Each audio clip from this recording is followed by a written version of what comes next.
હર હર મહાદેવ. કેમ છે મિત્રો? મજામાં ને? તો શું તમને પણ એવું લાગે છે કે તમારા સારા કાર્યોની નોંધ નથી લેવાતી? એનો ભાગ બીજો છે. આગળ ના જોયો હોય તો જોઈ આવજો મિત્રો. કે એ ભાઈએ ફક્ત લાઇટ પંખા બંધ કર્યા તો સીસીટીવી કેમેરામાં એનું ઓબ્ઝર્વેશન થતું હતું અને સિલેક્ટ થઈ ગયા. તો મિત્રો, જો કંપનીવાળા સીસીટીવી કેમેરાની નજરમાં ભાઈને સિલેક્ટ કરી શકે છે તો ભગવાનની તો 24 કલાક આપણા ઉપર નજર હોય જ છે. આપણી અંદર છે, બહાર છે, દરેક જગ્યાએ છે. તો તમારું સારા કાર્યની નોંધ એ રાખે જ છે. મિત્રો, એવું થઈ શકે કે થોડુંક આજનું કાલ થઈ શકે પણ કાલની પરમદી નહીં થાય.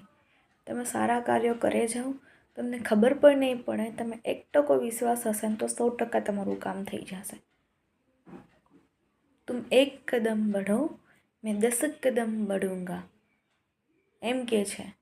તમે એકવાર એને યાદ કરો, એ 100 વાર તમારી સામે આવી જશે.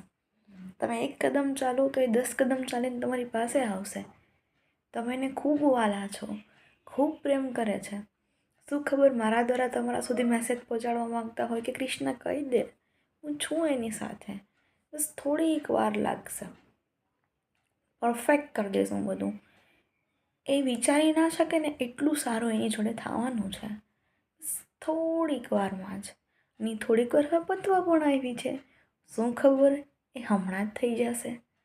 બસ ફક્ત વિશ્વાસ રાખ મારા ઉપર. દોસ્તો, તો કદાચ આ મેસેજ તમારા માટે જ હશે, કેમ કે અચાનક મને આ વસ્તુ યાદ આવી અને મારો વિડીયો બનાવવો એ તરત તો પોસિબલ નથી. એટલે કહેવાય ને કે ભગવાન કોઈ પણ કામ કરવા ખુદ નથી આવતા, પણ કોઈને નિમિત્ત બનાવે છે. તો શું ખબર એ નિમિત્ત હું હોઉં? શું ખબર મારા દ્વારા તમારા સુધી એ મેસેજ પહોંચાડવા માંગતા હોય?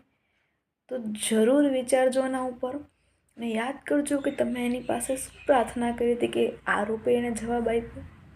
Thank you. હર હર મહાદેવ.